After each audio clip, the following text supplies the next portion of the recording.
Hey y'all, welcome to another week. I am so excited to be here with you because this is an episode that I guarantee you will help you with feeling burned out. I know I'm not the only one that occasionally feels burnt out from work.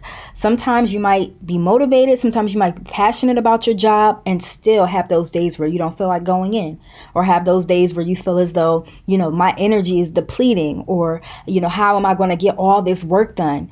These are telltale signs of burnout. One of the things that I often encourage my clients to do is pay attention to your body when you're having thoughts and feelings like this, because a lot of us are going through burnout and we don't even realize it. So in today's episode, I sat down with a few folks from an organization that I spoke at, and we talked about how their staff members can manage burnout at work. And I wanted to share the same information with you because y'all know I don't believe in gatekeeping over here. So make sure that you guys are tuned in. Take notes if you have to. And also, please make sure you rate and subscribe to this podcast. As you guys know, rating the podcast helps us with more visibility. So I strongly encourage you to do so. If you're not a hater, go ahead and leave a 5 out of 5 star review. Thanks so much. You are now listening to the Paging Dr. Chanda podcast, where we talk all things related to mental health, life lessons, and the culture. My goal is to help each and every listener pursue and center wellness. I'm your host, Dr. Chanda, licensed clinical psychologist. Now let's get into it. Have y'all checked out my Amazon storefront yet? Listen, whether you're searching for last-minute date night outfits, perfecting your 4C curls, or delving into mental health books or enhancing your nail game, I've got you covered. Y'all know here at the Dr. Chanda podcast, we like to serve looks and books. So make sure that you guys click on my affiliate link for a hassle-free shopping experience that supports my creation efforts. Elevate your lifestyle and your mental health today. Chanel, I have a question. What's up? Have you ever felt lonely in your entrepreneurial ventures and journey? Listen, that is such a real feeling, especially as a Black woman, especially as an entrepreneur, especially as a kingdom woman trying to level up and move forward in my life. Listen, the interesting thing is I hear that from so many different women. Yeah. So I thought it was the perfect timing for us to collaborate our entrepreneurial success and the things that we've learned along the way for kingdom women specifically. Listen, I'm so excited about this. So that's right. You guys are able to sign up today, starting in October, our specific membership group, where you'll have access to our knowledge on branding, marketing, how to sell, how to pitch yourself, how to, apply the Bible to your business, applying the Bible to your business, corporate fast, like all of those things. Exercise your faith, so many different things. And above all, Chanel, it's great to have an accountability group. Listen, I'm really excited to be a part of a group of a bunch of people that look like me, and we're all trying to get to the same place. And listen, and the fact that we're coming together doing it, I say this humbly,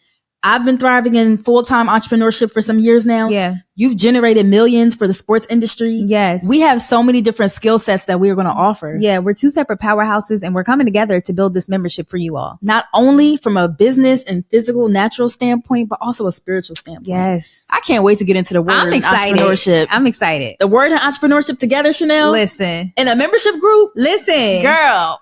I'm ready. So if you guys are ready for our group that starts in October, please make sure that you click the link in our show notes, and we can't wait to see y'all. Cannot wait. Period.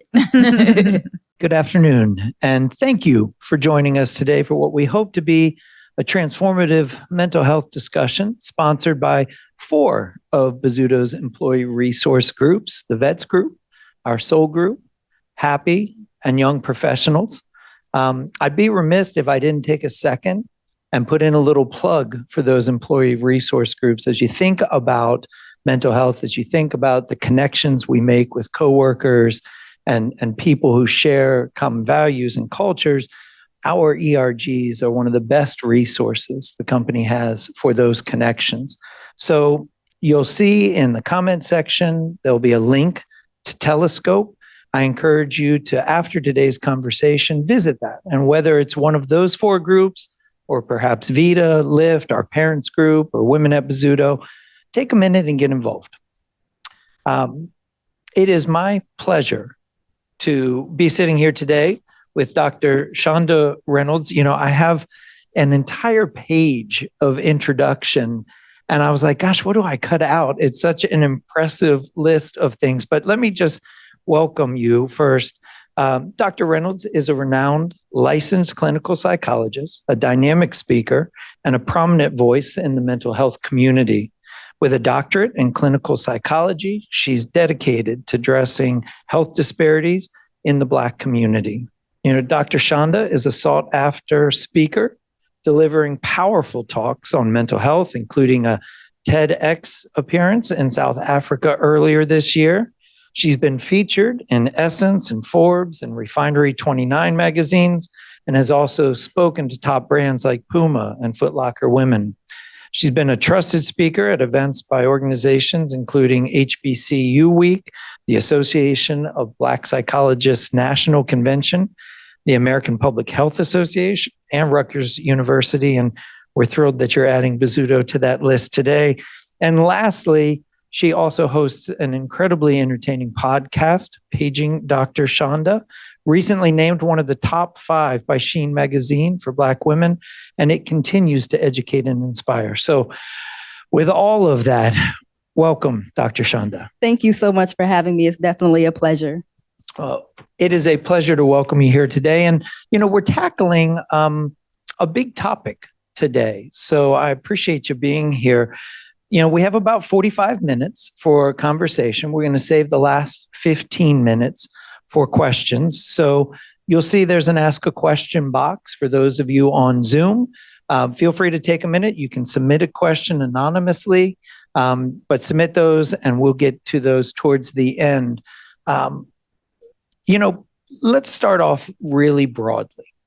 Mental health is such a huge topic and frankly is often stigmatized.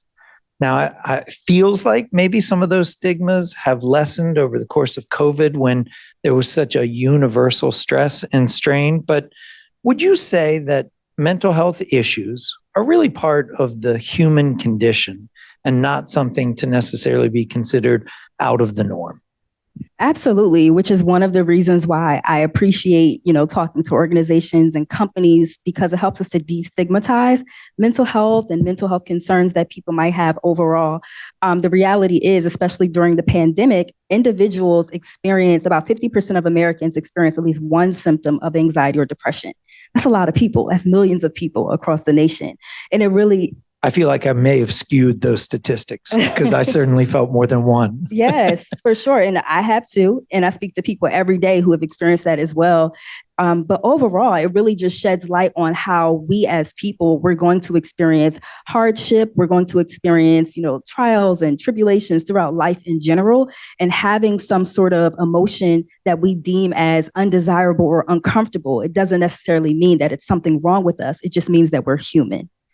I think that's a great way of sort of capitalizing it. Navigating mental health in the workplace can be challenging. We asked our employees to submit some questions beforehand, and I want to pose a couple of those to you and get your thoughts.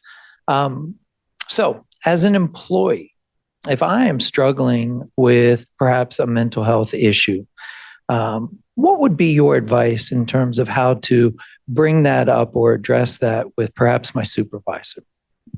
Yeah. So one of the things I would suggest is to first acknowledge and validate your own emotions, that it might feel scary. It might feel embarrassing. It might feel just a plethora of emotions that we might experience when we have to talk about things regarding mental health, right? And sometimes we don't experience the same types of negative emotions when it comes to expressing things physically, right? So I can go to my supervisor and say, hey, I'm having a headache today. Can I have a few days off, right? Or I'm having, I have broke my ankle. But it really feeds into the stigma when we inhibit those types of conversations pertaining to mental health. And we stigmatize it because we feel as though, will this be received well? So I just want to first start off by saying, first, validate yourself and validate your feelings. It's not easy, but also it's necessary, right? It's necessary in order for us to have a safe environment at work for your supervisor and your manager to know what's going on. It doesn't necessarily mean that they have to know, everything, every detail, what happened at every single moment. They don't have to know all of that, but it is important for them to know what's going on that could be impacting you, especially if it's at work. That makes great sense. Oftentimes, if I were to flip that script, as a manager, just as a coworker, we perhaps might recognize when somebody is struggling with an issue that perhaps they aren't talking about. Is it ever appropriate to address that? And if so, what are some perhaps tips and guidance on how to approach that topic? Yeah, and that's a part of creating a safe culture in any work-related organization, right? So I'm not sure if you guys are on LinkedIn, but on the side of LinkedIn that I'm on, they always talk about like, here are ways that you can support your colleagues and your individuals who might work for the company or whatever. And a part of that conversation is to create a safe space. And we can't say that we're creating a safe work culture if our employees don't feel safe coming to us and talking about things that they might be experiencing regarding their mental health. And so as managers, it's okay to check in with individuals as long as we're not saying, oh, you've seemed XYZ, you seem depressed or you seem anxious. As long as we're not labeling, it's 100% okay to check in and say something along the lines of like, hey, I noticed that you're performing a little differently. How can I support you? Right. And as opposed to labeling and imposing things onto them, asking them how we can support them in that moment. That makes really good sense. There are so many triggers for mental health issues. We were talking about stigmas, et cetera. What are some common triggers that we should perhaps be on the lookout for in our own lives and those of those around us? Yeah, I would say one of the main triggers that we experience is like social media, having to, constantly see other people in their lives. Even the strongest individual, sometimes comparison can play a role, right? So I always encourage my clients, especially when they're in that age bracket of like being on social media constantly. I always let them know, it's good to take breaks. It's good to, just distance yourself from constantly viewing other people's lives so that you don't get in that habit of comparing yourself.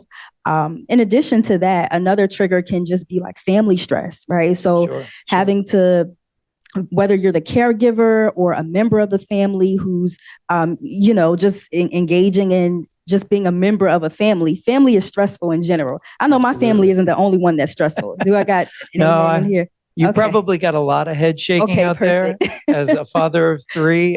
Perfect.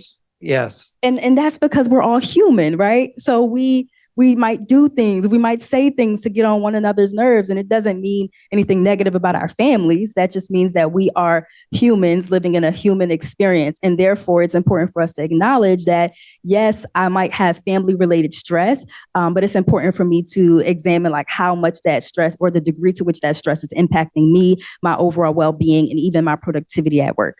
So social related stress, family related stress, even thinking about like what's happening in society can certainly be a trigger. Sure. So we're coming up on election season, right? So that in itself is stressful. Like watching debates, watching what's going on in this area and what's going on in that area. There's a specific name for it. It's called political stress, right? So where people are engaging and constantly watching things that's happening on the news regarding politics, and that in turn impacts their overall stress levels. Even though I might not know personally, the president or vice president or individuals who might be running for office, it can stress me out just learning that, what's going on there. So yeah, just a few things, but yeah.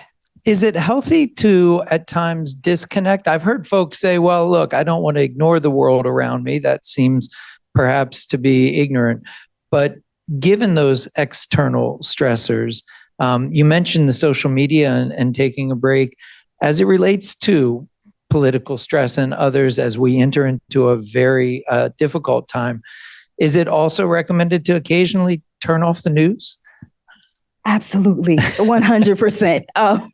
I work generally with like teenagers, young adults, or what have you. And I always, my teenagers, I know I get on their nerves when I say this, but I always encourage their parents like, hey, make sure that you have a time limit for how long your child is on social media. And I tell my young adults that as well. Make sure you're giving yourself a time limit for how much media you're taking in, whether it's on social media, TikTok, television, or what have you. Because the reality is like that can certainly evoke strong emotions from us. So yes, we need to be taking breaks. And that makes me, when I get pushback on it, like, well, how am I going to find out what's going on day to day? I ask people, like, how did people know what was going on day to day 20 years ago? I didn't have Instagram growing up. I didn't have Me TikTok. I didn't have a phone. So Exactly. I didn't get a phone until like middle school. So there are ways around it. If we really want to be informed, we can choose other avenues that don't impose as much stress. So what are some of those other avenues? Where would you point people in terms of those daily behaviors that perhaps let them feel connected, but don't take them down the rabbit hole?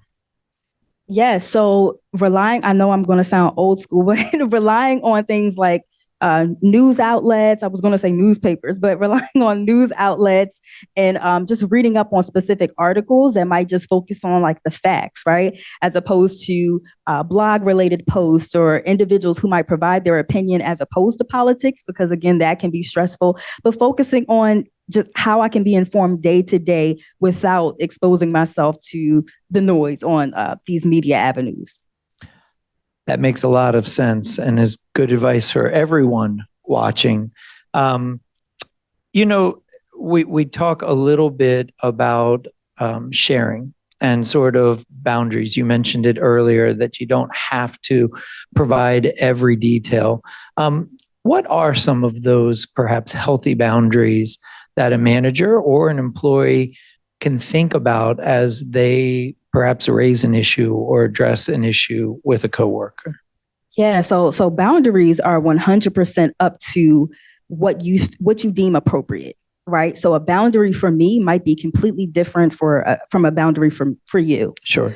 And so it's really going to be about the employee and the manager understanding what their own boundaries are, and also taking heed to what the other party, whether it's the manager or employee, what they stated their boundaries are as well, right? Because after someone sets a boundary and they kind of like let you know what they're okay with and what they're not okay with, it's up to us to be able to abide by that and follow that, because it's not okay to ever impede on somebody else's boundaries, but really understanding like, okay, what are my boundaries? What am I okay with talking to my supervisor about? Where do I draw the line?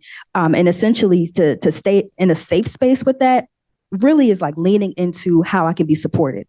I don't have to talk about a specific diagnosis. I don't have to talk about, what my doctor said or what my therapist said. I can lean into, okay, this is how I need to be supported at work. How can you meet me here? Great. That's great advice.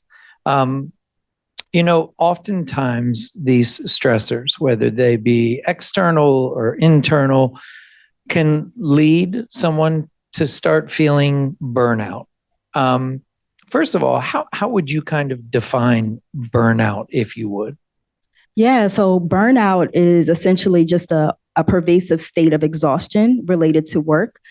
This can be manifested as feeling not as enthusiastic about your work as you typically are, not being as productive at work as you typically are, possibly daydreaming, wanting to disconnect, whether that's consciously or unconsciously. But it's really a state of increased anxiety marked by these difficulties at work.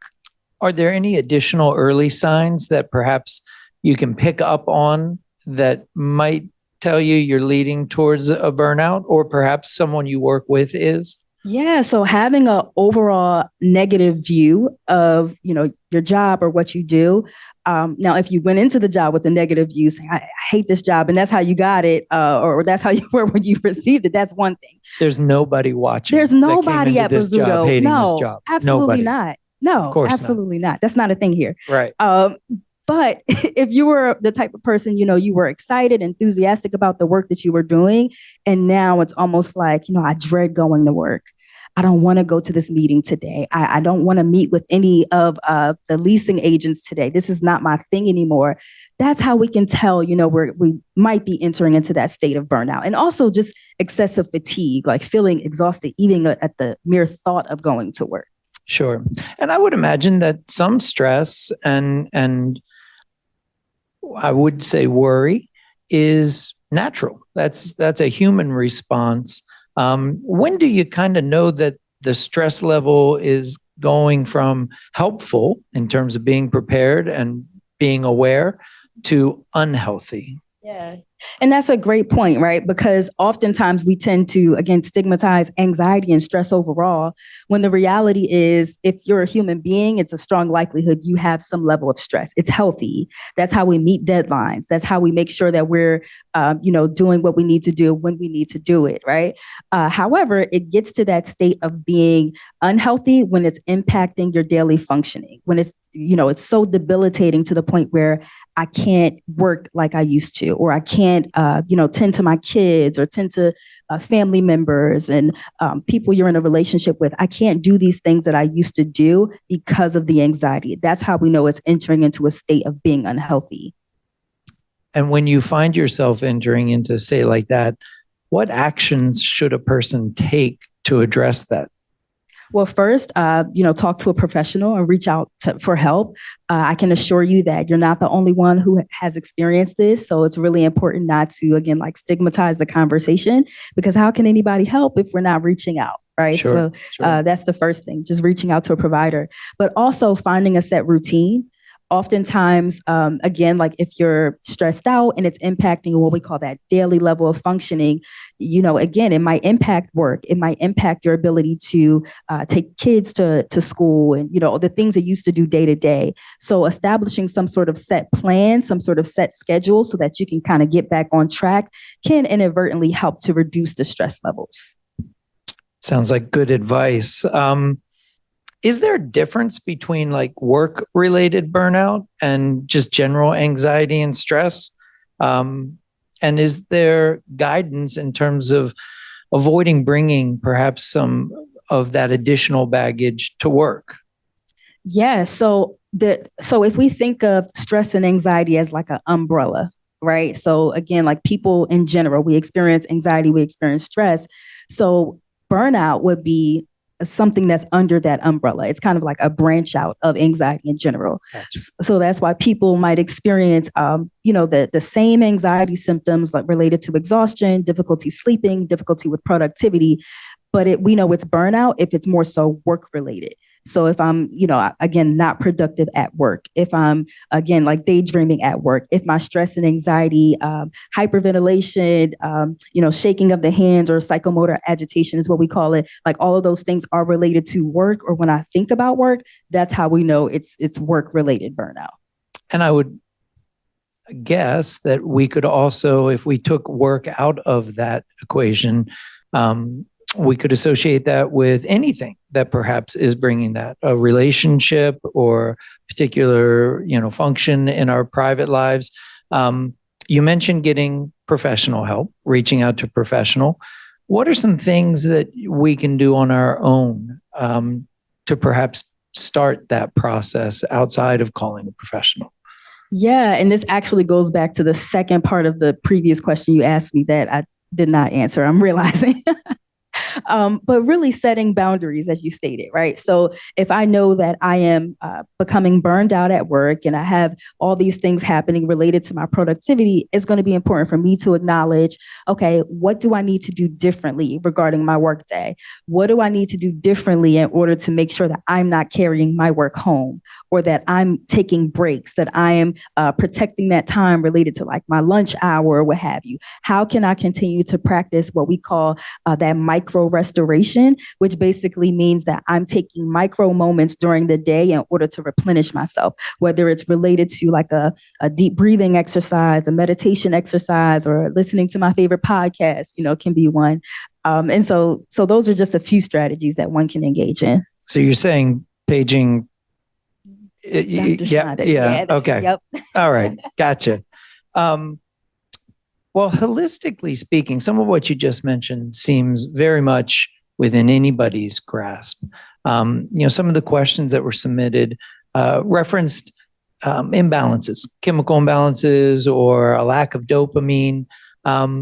What are some factors that play into how we respond to stressors and how we manage our anxiety? And what are some simple things that anybody could be doing on a regular basis to help themselves manage through the stress and anxiety of just daily living?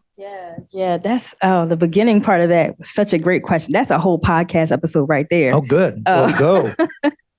When thinking about, okay, what impacts my ability to overcome this anxiety, a lot of times it's rooted in one's problem solving approaches, right? Okay. So if inherently I'm the type of person, the way I problem solve is to, I kind of allow anxiety to kind of overtake me. I'm not engaging in like good decision making skills.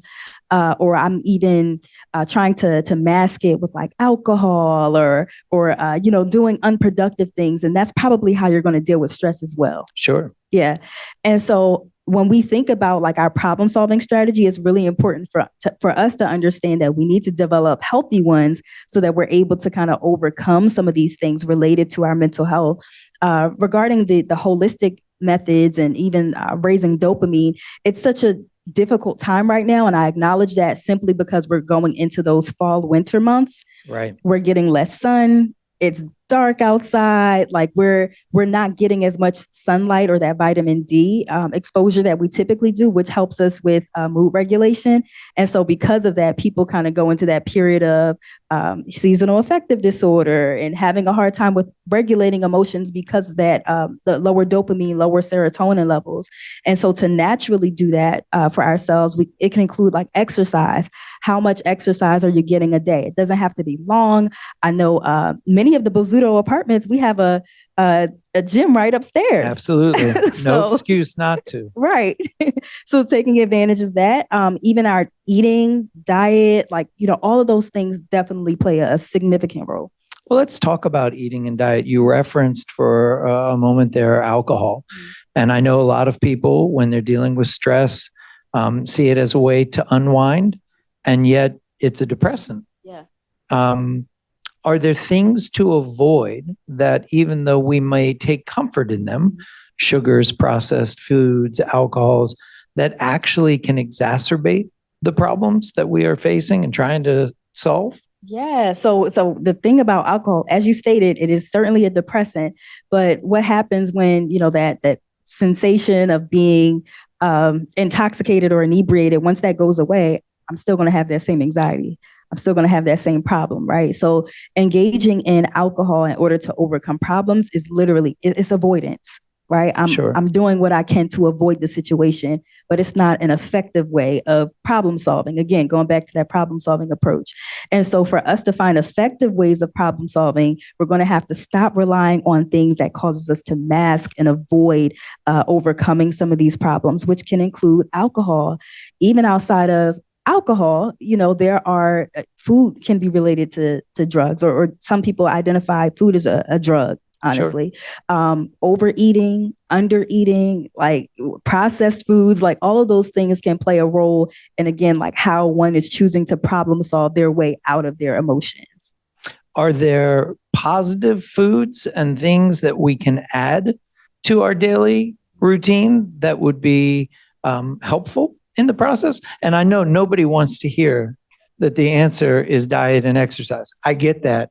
That's what we always hear is weight loss, diet and exercise. Don't worry about taking a pill or this or that. But is there, or are there foods or classes of foods that we should perhaps focus on, or drinking more water? Yeah, that just reminds me of an interesting study that was recently published. Individuals who ate more processed food, including like French fries, and I'm a fry lover, so this broke my heart. I know. People who eat more processed foods are more likely to experience depression. Oh, wow. Yeah, I know. I hear the sighs. I know. I'm right there with you, sis. I hear the sighs. But that really just kind of like, it really speaks to how we need to be mindful of the things that we're putting in our bodies. And that includes, whole foods, grains, like things that are based in like nutrients. What can I engage, or what can I eat in order to help my overall mood? Because the reality is, like, yes, food has nutrients and things in it that can help us with improving our overall mental health. And it's a whole profession out there in individuals who relate it to like gut health and how, it's our second brain, and foods that you can eat to improve your overall mental health. So the research is there. Yeah, a lot of what I have read also references fresh. Mm-hmm. There was a guide that I saw once that said, if the food is advertised, it's likely processed and not good for you. That company has to have so much money in order to pay for the advertising that it's likely a large corporation, and it is processed food. You mentioned vitamin D earlier. I would assume fruits, vegetables, water as opposed to sodas and alcohol, but there's no magic superfood that solves it all, is I there? wish, but then that would put me out of a job. So. That's right. We've talked a little bit about things that I think are part of increasingly the general dialogue around mental health, stress, burnout, some of the family stressors, whether it be caring for children or caring for the elderly. But there's a lot in your field of study that goes sort of under the radar. The things that people don't talk about that perhaps carry a stigma regardless of how much we have moved forward in our ability to recognize some of these things. What should people be talking about that oftentimes is ignored? Yeah, so especially with it being Suicide Prevention Month, I would say, suicidal thoughts and suicidal ideations. It's very common, especially amongst younger adults who are transitioning from college to career. Oftentimes, these individuals might experience significant stress and have thoughts about not wanting to be here, or again, like those passive suicidal thoughts, such as I just wish I can go to sleep and not wake up. Right? It's still a suicidal thought, but Sure. It's more passive. Once we're more open with having those types of conversations, then less people will feel like they have to keep those types of statements in, or I can't talk to my colleagues or managers about this because, they're going to think I'm quote unquote crazy. Right. When in reality, it's common to experience this, but we have to learn how to help individuals when they do express this. You mentioned that, and I'm reminded of a question that was submitted. It's submitted anonymously and said, sometimes I wish I could unsee or unexperience certain traumatic experiences. How do I deal with these obstacles in my life? Yeah. So, and that's so tough, right? When dealing with trauma, because trauma doesn't just go away, but really kind of relying on the providers out there and the therapists out there who can help you, because there are large bodies of research that talks about specific therapies that can help individuals who want to kind of unsee it or overcome trauma. Specifically, I'm thinking of cognitive behavioral therapy. So that's a specific type of therapy that helps individuals with kind of reprocessing and relearning how they're thinking, in traumatic situations so that it doesn't resurface as a flashback or, other symptoms related to trauma. So the help is out there, but it's about the willingness to talk about it. There also seems to be a bit of a generational divide sometimes in terms of recognizing mental health issues. For those in the audience, myself included, that grew up in a time when we were told to just simply tough it out or to figure it out and to keep these things to ourselves, what would you share with that audience in terms of accepting and being willing to speak about and address the things that are challenging them? Yeah, so I run into that all the time with the individuals that I work with, but I really just encourage people to think about we might have said things like just tough it out, or, I got through it so anybody else can get through it. But then we have to recognize okay, how did this impact me? Right? Because oftentimes that type of mentality causes individuals to distance themselves from emotion or having a hard time to even express emotion because you were conditioned to just tough it out. Right. And so that's why it's really important for us to acknowledge we may have had these types of that type of rhetoric growing up, but it doesn't necessarily mean that it was normalized or healthy in a sense.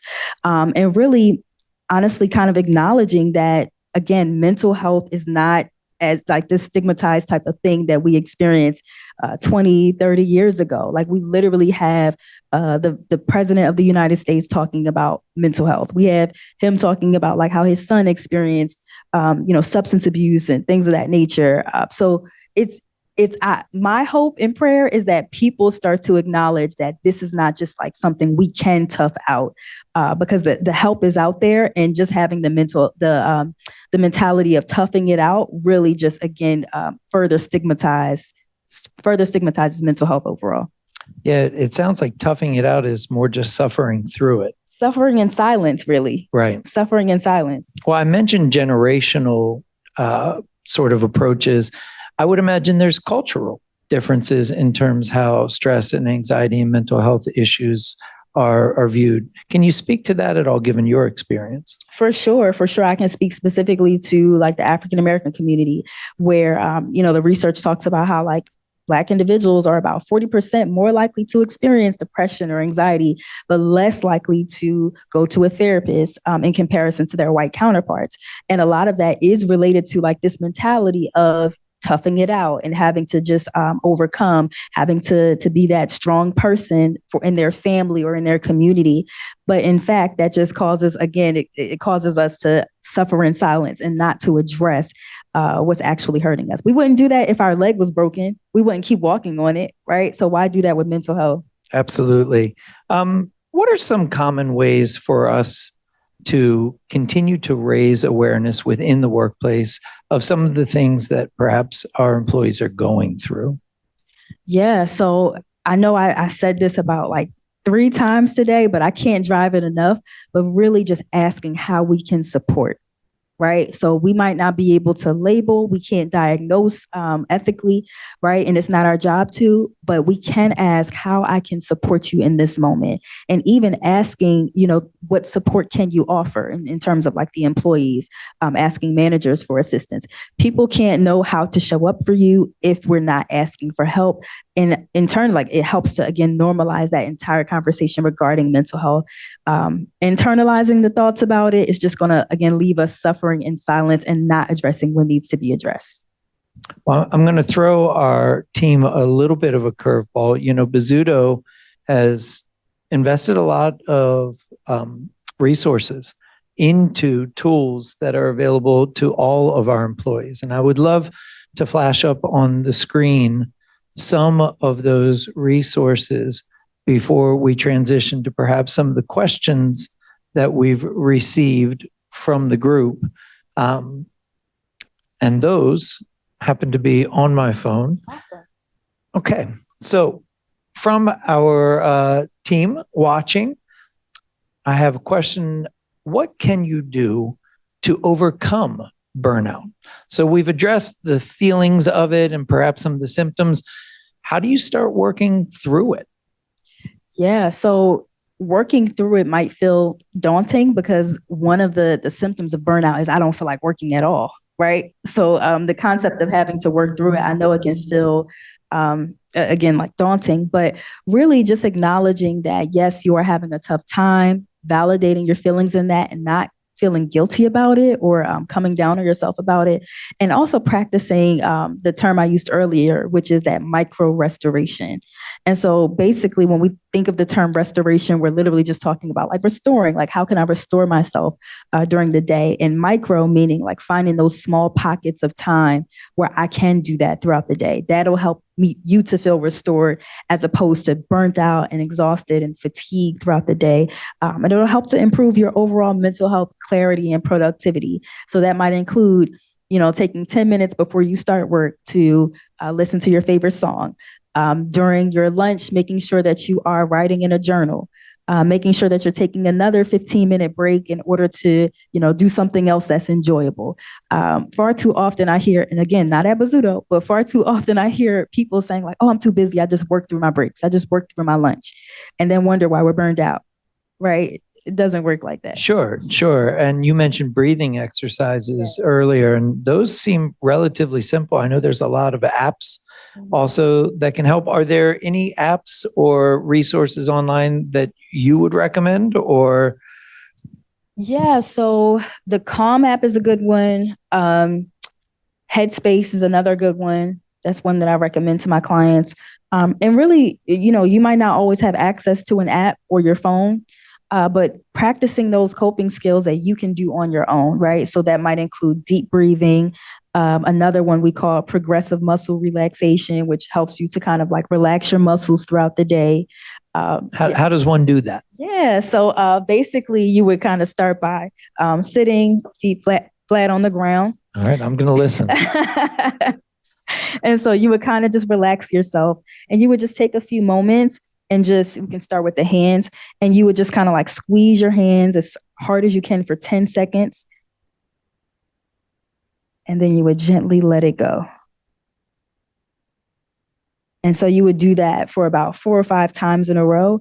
And it really is just to kind of help your muscles to practice like tensing and releasing, so that you're learning how to release your muscles and not, because oftentimes when we were working, we get that tension in our back and tension in our shoulders and such.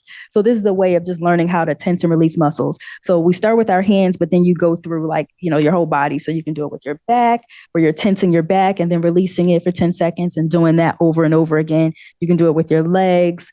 But yeah, it's just another way of like relaxing throughout the day. Well, and you mentioned it earlier, but a lot of our sites, our corporate offices have workout facilities as well. So bringing a change of clothes, and whether you start your day with it or take your lunch break, go for a walk outside. I had a coworker today who was touring properties and said they barely made it into the office because it was so beautiful outside. So even that little bit of time when you're walking across the courtyard or just sitting outside can really be restorative. Yeah, even thinking about like mindfulness, right? So being mindful, even if you're, taking a client on the tour. I see the leasing agents all the time. They're like walking outside in the upstairs area. And just like, if you would just take a few moments just to kind of observe, like, okay, what do the flowers look like? Or what does the wind feel like on my skin? Like, you're being present and mindful in the moment. And that's short, like 1 to 2 minutes that you're doing that. You're practicing mindfulness, which is another way to kind of like help to overall restore your emotions and improve burnout throughout the workday. Yeah, I recently had a friend who talked to me about a 5 senses exercise, where to be present in the moment, you stop what you're doing and you think about what you're smelling, and you think about what you're seeing, and you touch something, not a coworker, but you touch something and you experience that. Yes. And you ground yourself. You become present in the moment, as opposed to perhaps lost in a worry or a thought or otherwise not being present. Yeah. So, but it's so easy to get lost though, because it is. Like when you have a busy schedule, like, okay, I'm doing a tour with this client. I have this in 15 minutes, and then I have this meeting at 3. Like, it's easy to just stay stuck in your head all day with things that you have to do. But then, like, what does that do to your anxiety levels? It drives them crazy. Exactly. I always call it living the future before it happens. Exactly. It's a good reminder too. And I think many of us have done this. How many of us have woke up? We know we have a meeting, perhaps a conversation that we're dreading. We spend the night before worried about it. We don't sleep well. And then we have the actual conversation, the meeting, the presentation, and it goes perfectly. And you think back on all that time you lost living what might happen instead of just being prepared and being in the moment. So yeah, I'm guilty as charged. And for those of us, and I think it's a natural human reaction to kind of think in that way. But for those of us who do that, I want to encourage us to stop ourselves from thinking that way, because it is what we call like a cognitive distortion or a twisted way of thinking, right? So it's called fortune telling. So me trying to predict the future and trying to figure out what's going to happen next, when in reality, that can exacerbate anxiety levels. And we don't know what's going to happen in the future. So the best thing for us to do is to live in the now and to just manage the anxiety that comes with that. I have enough anxiety for right now. I don't have time to worry about what's happening tomorrow. Fair enough. I want to make sure I get to these questions. So changing gears here slightly, how would you deal with, and it says here perfectionism in a young child, but I would expand that to be perfectionism, period. That sense that it has to be perfect, that it's a reflection of us, and certainly the anxiety that brings along with it. Yeah. So I would say perfectionism is one of those things that can be caused by so many different other things. So really start by understanding what's driving the perfectionism. Is this something like related to you, or are these kind of like imposed expectations? Whether it's something that's like work-related culture, again, not here, but work-related culture, or if it could be something that was imposed on you by family, or is this like self-imposed? Like if it's not perfect, then that means that I'm a failure, right? So like understanding what's driving this and then kind of combating what's the driving factor. Yeah, we call it in our house the good enough club. Instead of always having to be the best, sometimes it's okay to be good enough. Exactly. I like that. As someone with a teen who is struggling deeply with depression, I find it hard to separate myself from their own struggles. How do I support without falling into the grip myself? Yeah. So really just starting by asking like, how would you like for me to show up to you or show up for you in this moment? Do you need a listening ear, or do you want me to give advice? Because really it does the child an injustice for parents to become over involved with things like that, right? We call that the parent protective trap, which essentially we're teaching the child that they can't handle their emotions on their own. They need mom or dad to figure it out for them. Sure. And we don't want to go down that route. So really just kind of like helping, just supporting them, but also giving them the autonomy to feel and to, use coping skills and such on their own. And is there a way to sort of separate that sense of carrying that weight with you as well? It's one thing in terms of how you show up, but no. Not as a parent. I always tell people, my mom, she packed my lunch until I was 25. That really just showed.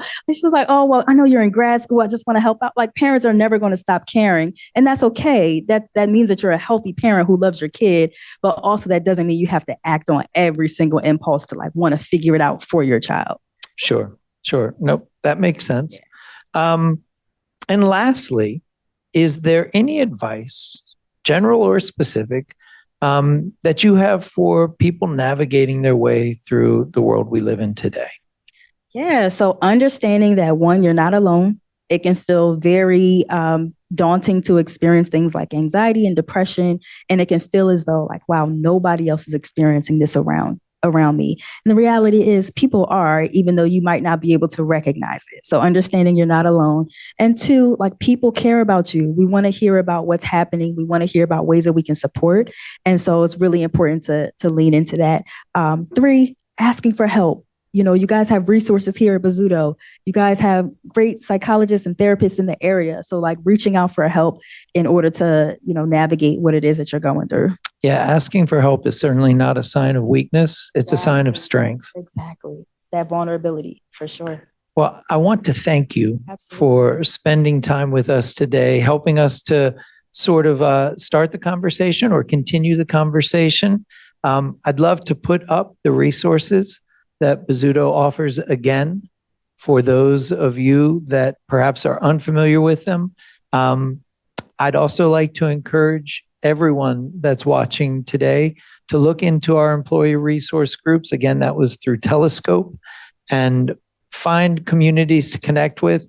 You mentioned there's a lot of loneliness around mental health issues, and the reality is that we're all in this together. Exactly. So thank you so much for your time today. Absolutely. And thank you for joining us online. We hope this was helpful, and we look forward to future opportunities to get together. Awesome. Thank you. Thanks, everyone.